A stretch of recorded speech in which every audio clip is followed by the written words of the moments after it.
बच्चों, इस वीडियो में हम लोग सॉल्व करेंगे एनसीईआरटी के एक्सरसाइज 7.2 का क्वेश्चन नंबर 1 और 2। Integrate the function. हमको एक फंक्शन दिया गया है 2x अपान 1 प्लस एक्स स्क्वायर और इसका करना है इंटीग्रेशन। ये जो एक्सरसाइज है 7.2 वो हमको सिखाना चाहती है इंटीग्रेशन बाय सब्स्टिट्यूशन। होता क्या है कि अगर मान लीजिए कि आपके फंक्शन में एक्स स्क्वायर दिख रहा है जिसका डिफरेंशिएशन होता है 2x, एक्स स्क्वायर भी है और जो उसका डिफरेंशिएशन होता है 2x वो भी है। तो ऐसे में हम क्या करते हैं, इस डिनोमिनेटर को 1 प्लस एक्स स्क्वायर को कोई और वेरिएबल सपोज कर लेते हैं। मान लीजिए कि 1 प्लस एक्स स्क्वायर है t। अब हमको क्या करना है, इन सब को t के टर्म में बदल देना है। इंटीग्रेशन में कभी भी दो दो वेरिएबल नहीं होने चाहिए। तो हम क्या करते हैं, इंटीग्रेशन में जब हम सब्स्टिट्यूशन करते हैं, कोई चीज़ सपोज करते हैं, तो सपोज करने के बाद तुरंत डिफरेंशिएशन करते हैं ताकि हम dx को बदल सकें dt में। फिर से एक बार सुनिए, इंटीग्रेशन में जब हम क्वेश्चन के किसी पार्ट को t सपोज करते हैं तो हम t सपोज करने के बाद तुरंत डिफरेंशिएशन करते हैं, क्योंकि अगर हमने 1 प्लस एक्स स्क्वायर को t सपोज कर लिया तो अब सारी चीज़ों को t के टर्म में बदल देना है और dx को भी बदल देना है dt में, क्योंकि इंटीग्रेशन में कभी भी एक से ज़्यादा वेरिएबल नहीं होने चाहिए। तो हम इधर डिफरेंशिएशन करेंगे x के रिस्पेक्ट में और इधर t के रिस्पेक्ट में। तो 1 का डिफरेंशिएशन हो जाएगा 0 और एक्स स्क्वायर का होगा 2x। इधर x है इसलिए लिख देंगे dx और इधर t का डिफरेंशिएशन हो जाएगा dt। तो अब होगा क्या कि अगर हम इसको t सपोज किए हैं, इसकी जगह t लिख दें, तो 2x dx इसकी जगह हम लिख सकते हैं dt। और अब 1 बाई एक्स का इंटीग्रेशन होता है log x। उसी तरह 1 बाई टी का इंटीग्रेशन होगा log t। और इंटीग्रेशन होने के बाद एक कांस्टेंट ऐड कर देंगे c। t की जगह वापस हम लिख देंगे 1 प्लस एक्स स्क्वायर और प्लस यहां पे हो गया c। इस क्वेश्चन को दूसरे तरीके से भी आप लगा सकते हैं। आपको एक फॉर्मूला याद करना है, ये याद करना है एक फॉर्मूला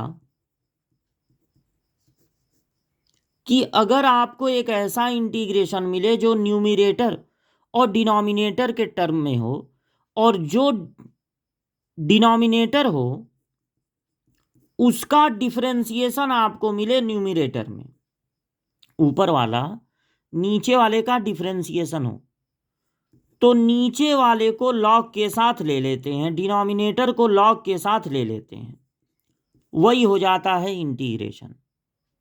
तो आप डायरेक्ट यहाँ पर ये फार्मूला लगा सकते थे कि चूंकि जो न्यूमरेटर है वो डिनोमिनेटर का डिफरेंशिएशन है, इसलिए डिनोमिनेटर को लॉग के साथ ले लेंगे, तो डायरेक्ट आपको मिल जाता log 1 प्लस एक्स स्क्वायर।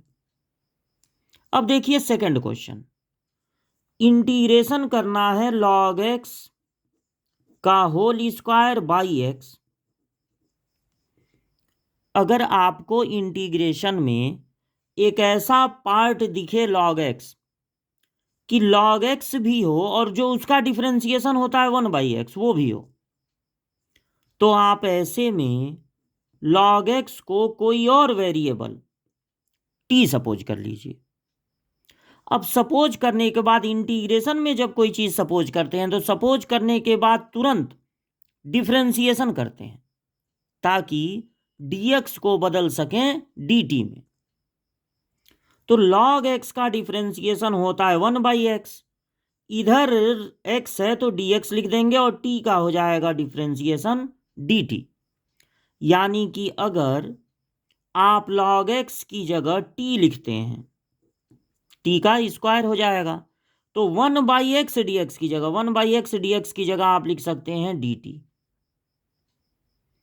अब टी स्क्वायर का इंटीग्रेशन बिल्कुल वैसे ही होगा जैसे एक्स स्क्वायर का होता है। पावर एक बढ़ा देंगे और उसी से डिवाइड, और एक कांस्टेंट ऐड कर देंगे c।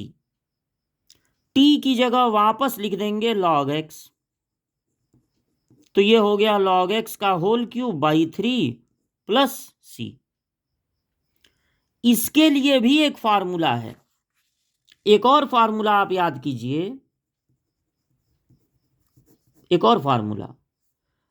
अगर कोई फंक्शन है उस पर कोई भी पावर हो, बगल में अगर उसका डिफरेंशिएशन है, तो बस इसको नोट करके इसकी पावर एक बढ़ा देनी है और उसी से डिवाइड कर देना है। ठीक है, फार्मूला क्या याद करना है? अगर ऐसा इंटीग्रेशन मिले कि एक फंक्शन है, उस पर कोई भी पावर हो सकती है, एक फंक्शन है और बगल में उसका डिफरेंशिएशन है, मतलब डिफरेंशिएशन से मल्टीप्लाई हो रहा है, तो इसकी पावर को एक बढ़ा देना है, उसी से डिवाइड कर देना है। तो अगर आपको मिला log x का होल स्क्वायर बाई एक्स, जो अभी क्वेश्चन हम लोग लगाए हैं, तो यहां पर है क्या 1/x लिख सकते हैं, log x पे होल पावर 2।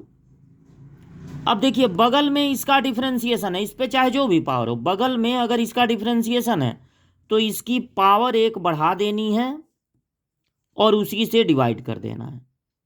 तो ये दो फार्मूले भी याद रखिए, और कैसे टी सपोज करके, या टी की जगह यू वी जेड कोई भी वेरिएबल, कैसे सब्स्टिट्यूशन से टी सपोज करके इंटीग्रेशन होता है वो भी आपको आना चाहिए।